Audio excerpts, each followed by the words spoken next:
do solemnly swear that the testimony you're about to give before this court and jury to be the truth, the whole truth, and nothing but the truth, so help you God. I do.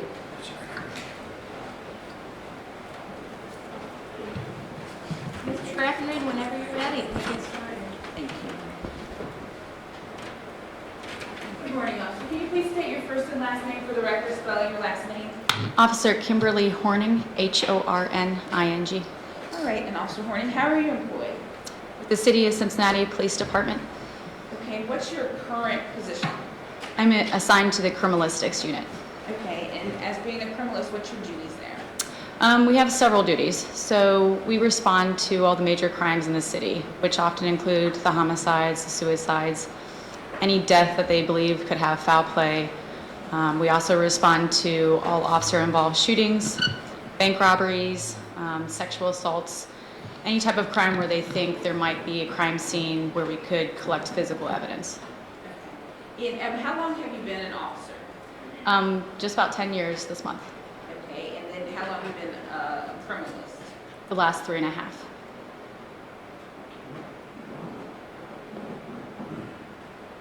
Okay, so you said you respond to all officer-involved shootings? That's correct. And what would be your duties at that crime scene, at those type of crime scenes, I should say? There's 12 of us in our unit, so when we respond, it could be 4 of us, it could be 6 of us. It kind of depends on the scene.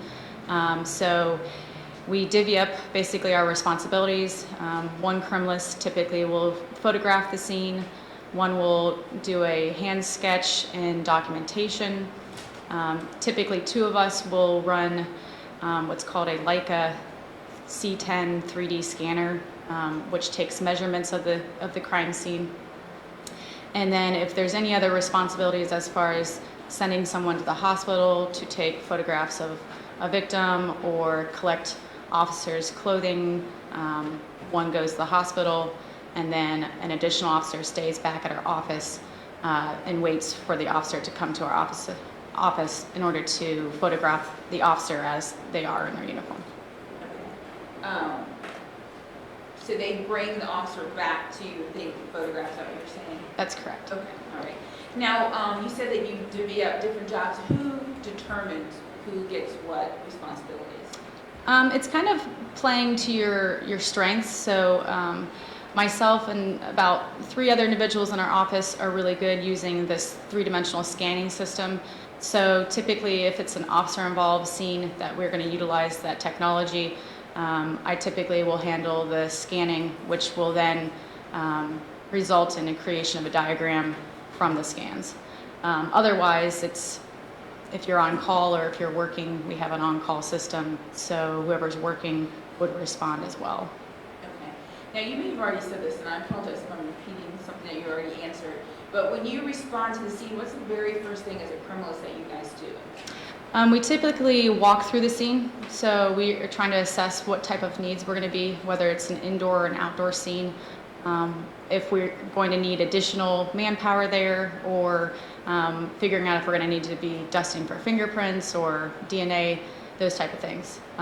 After that, the first thing we actually do is photograph the scene. We're typically trying to go non-intrusive to intrusive, so we don't want to change or touch anything in the scene, leave it as is so we can document as it is. Let me turn your attention to July 19th, 2015. Did you have an occasion to process the scene on Rice Street there? I did. Okay. And do you know what other criminals responded with you on that day? It was criminalist Jimmy Pham and criminalist Stephen Alexander that came to the scene with us, or with myself. Criminalist Marty Odom arrived, but then we sent him to the hospital to collect evidence from there. Okay. And on that day, did you know you were going to run what your role was going to be?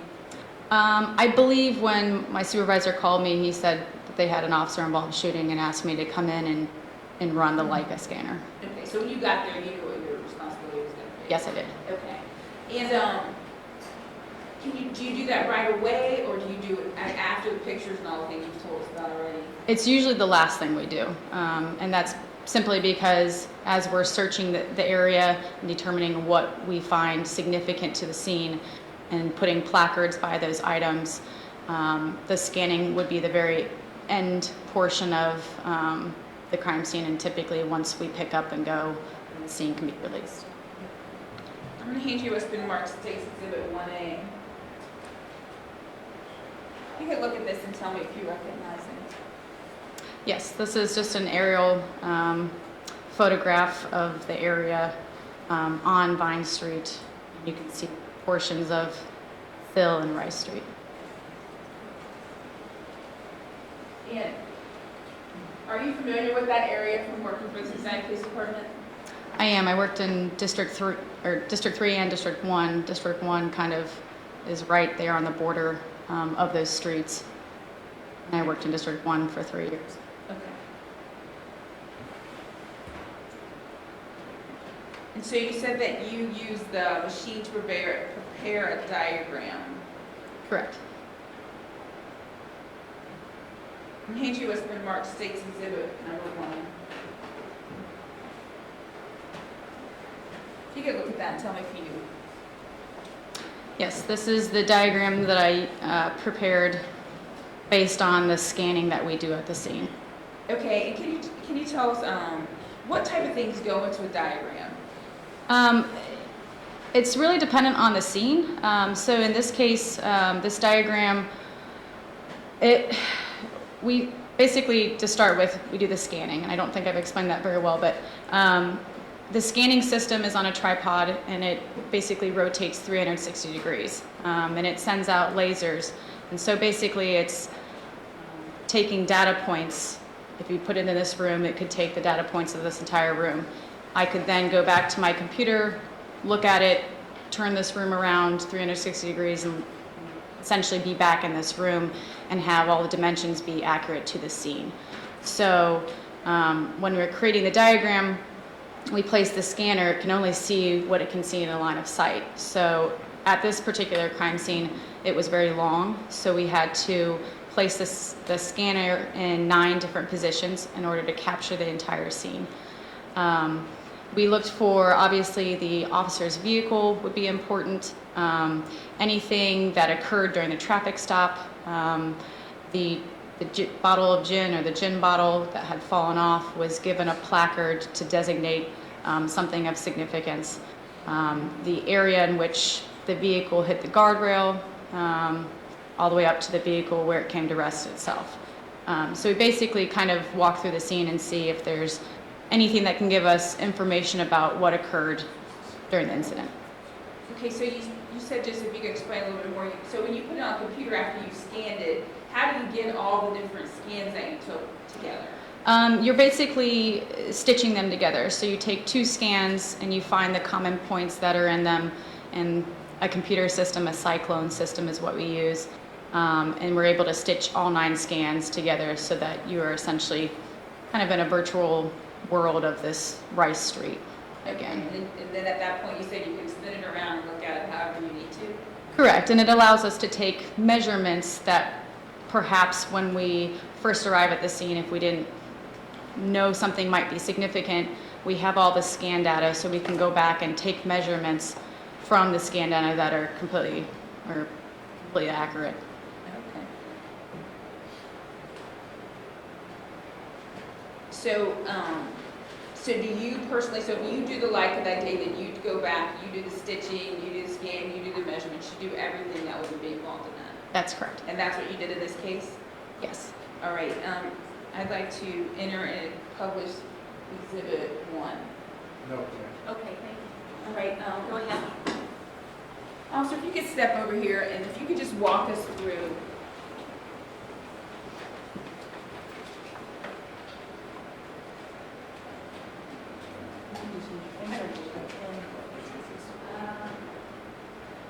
Okay, so in the diagram, we started with, at the scene, we gave the officer's vehicle placard number 1. So this is Officer Tensing's vehicle. At the time of when we arrived, we're documenting the scene as it is. So we don't know what has occurred. Didn't know if that vehicle was there during the traffic stop or had been moved after the traffic stop. Placard number 2 indicates the Barton gin bottle that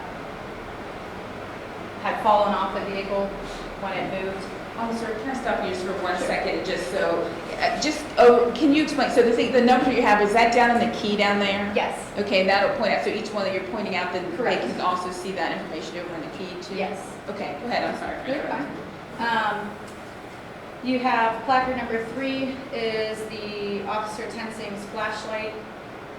You have placard number 4, which is the damage to the guardrail. And subsequently, placard number 5 is the front bumper from that Honda Accord. And then up here, you have the vehicle, the Honda Accord, placard number 6. And then we placed placard number 7 kind of on top of the vehicle, but that's to signify the Hornady .40 caliber Smith & Wesson casing that was found inside the vehicle. All right, now, is your diagram, is that to scale? It is. Okay. So,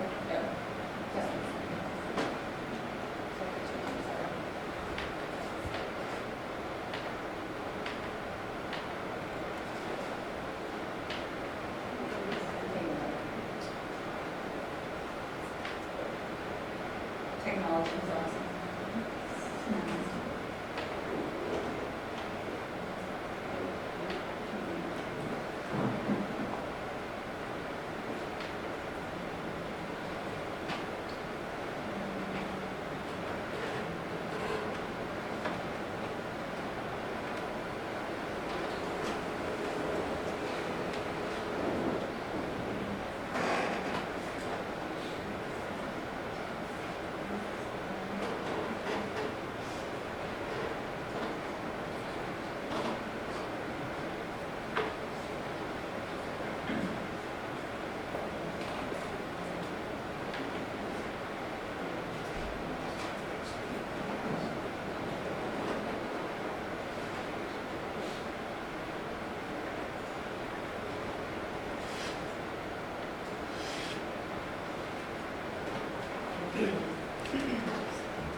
Sorry about that. So you're telling us about placard 7. yes, placard 7 was the shell casing that was found inside the vehicle. Okay. And you said it is to scale, and can you tell us, to everyone, in case anyone doesn't understand, what does that mean? So when we're looking at the scans, what I'm able to do is I use a program called Virtual Surveyor, and basically within the scanning system, I pick the points. For example, I would start picking points along the roadway, export it out of the scanning system into a CAD drawing program, and it places all the points back into scale in this diagram. So it allows you to create a diagram that's fully to scale based on the scan data. Okay. And so it looks like you also put some measurements in there. So can you walk us through how you did that and what those represent? Sure, the same way that we can take measurements within the scan, just to give us an example of distancing, I wanted to focus on fixed objects inside the scene. Only because, like I said, I don't know what has been moved prior to us arriving. So I gave the distance of this driveway, which you can kind of see through the body camera. That's 13 feet 5 inches is the width of this driveway. And then I basically gave distances and used this would be the northwest corner of the driveway as my point of reference, and did distances to the no parking sign. The no parking sign was something that I could see in the video when I reviewed it, something that I wouldn't think to take measurements of when we were on the scene because it didn't have any significance, but once viewing the video it did. And so that was 22 feet, 4.49 inches from this northwest edge to the no parking sign. Again, went to this, there's a pothole cover that you could see, and that was 27 feet, 2.11 inches. And then I went all the way out to this guardrail, and that was 131 feet, 9.6 inches. And if you're, as the crow flies, wanted to know how far it was from this point to where the vehicle came to rest, that was just shy of 300 feet. Okay, when you say as a crow flies, what does that mean? Just drawing a straight line. Rice Street makes a turn. I can't tell you, the trajectory of this vehicle when it hit the wall, this guardrail, and how it traveled up. So I would be making a guess if I tried to give you some sort of distance of how far that vehicle actually traveled on the road. Okay, so you're just giving us what you can tell from mark or set things that won't move. That's correct. And I think you've already said this several times, but that's as you found the scene. Correct. And so if anything was changed or moved, you wouldn't know or be involved in that. This is just what you found. That's correct. Okay. Thank you, officer. You can take your seat. Thank you.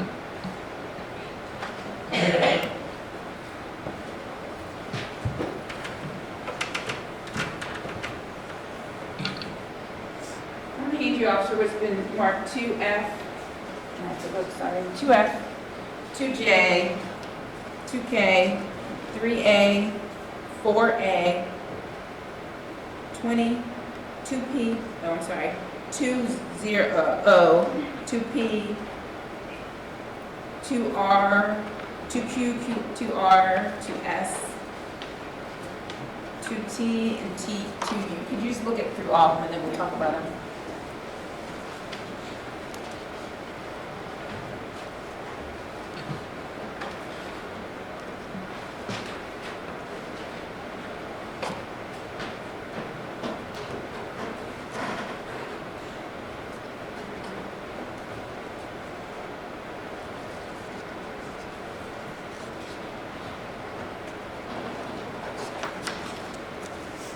All right, officer, are those all photos of items that were at the scene or the scene from that date? Yes, they were. And do you recognize them and are they true and accurately represent how the scene looks?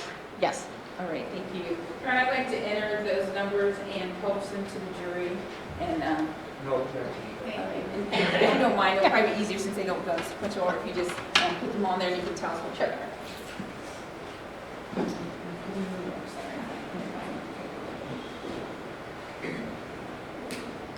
All right, officer, first I believe we're looking at 2F.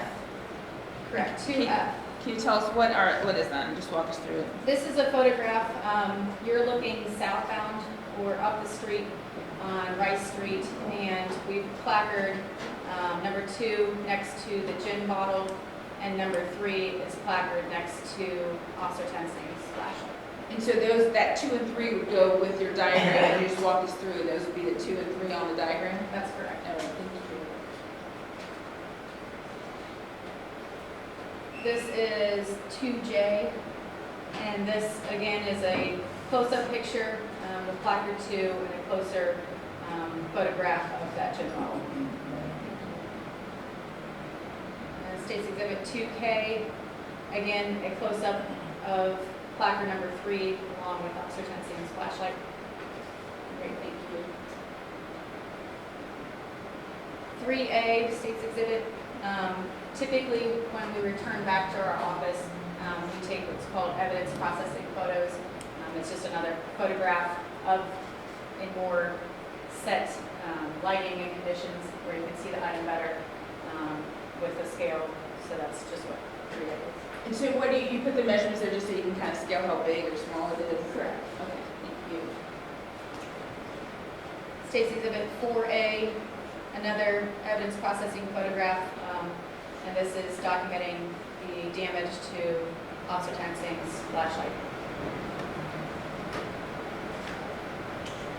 This is 2O. Okay, 2O. This is just a photograph of that driveway you're seeing, right about where the traffic stop took place. All right, can I ask you a question? On your diagram, you took your corner that you used was the corner of this, is that the driveway that you used? It would be this corner, yes. This would be the southwest corner, or the northwest. State's Exhibit 2P.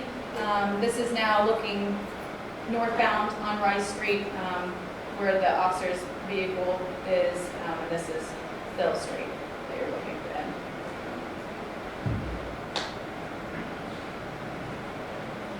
To Q, again, another photograph looking the opposite direction, looking back southbound on Rice Street.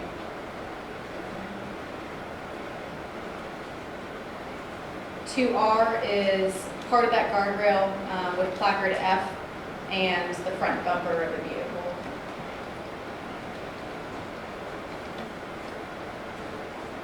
2S is a picture, it's hard to see, but there's placard number 4, which is indicating the damage to the guardrail.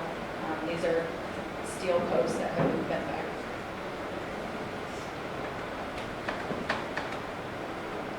2T, again, another photograph with those placards next to the number 2 next to the gin bottle, number 3 next to the flashlight, loading southbound. Thank you. And then 2U, a different, similar photograph, again, looking at that guardrail with the bumper. Now, can you do the Leica scan at night? Does it matter if it's night or day? Does that affect it in any way? Night, day, nope. You can run it either. It's a green laser that can run in pretty much any condition. Okay. So this started in the day, but then it turned night, but you guys are still able to finish the scene process as it is. That's correct. All right, thank you, officer. Take your seat.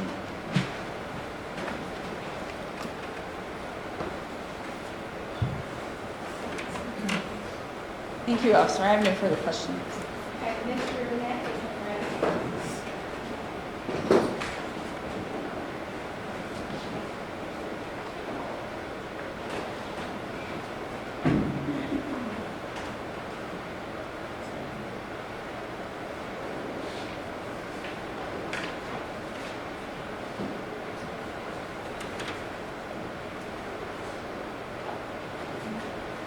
Officer Horning, you indicated that, are the measurements on your diagram there taken from the Leica scan, or did you physically measure them? That's taken from the scanning. Okay. And in your testimony, you indicated that you watched the video from Ray Tenzing's body camera, if I understood you correctly? Yes, after we had scanned the entire scene and returned back to our office. And if I heard you correctly, you indicated that the no parking sign had some significance to you. Yes. What was that significance? Not only in just putting the placard evidence on the diagram, we try and include things that would be significant to the case. And so in watching the video camera, when he fell back and rolled over, you could see the no parking sign behind him. So I felt it would be, for demonstrative purposes, important to include that in the diagram. And that no parking sign was how far from the driveway? I believe it was 22 or 27. Sorry, I can't read. 22 or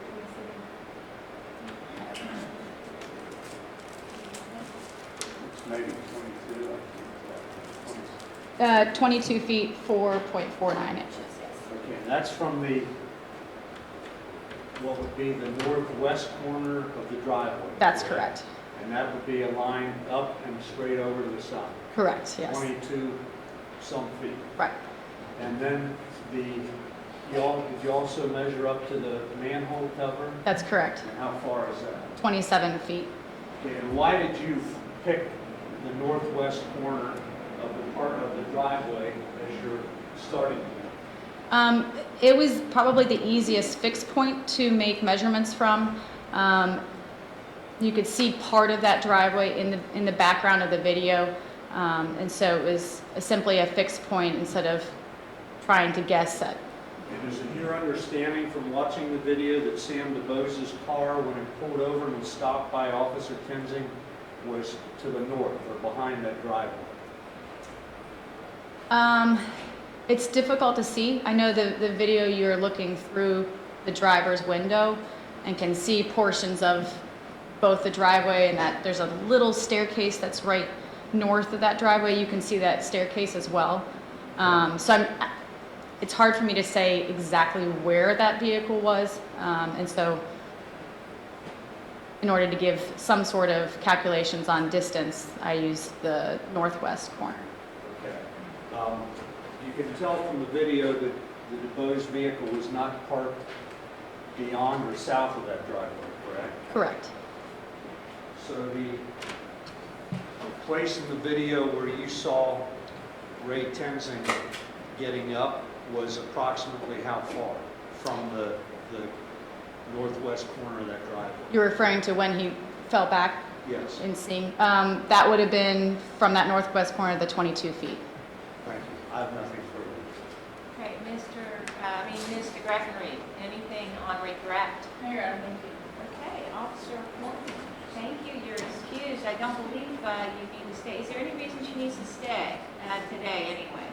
No, Joe? Okay, thank you.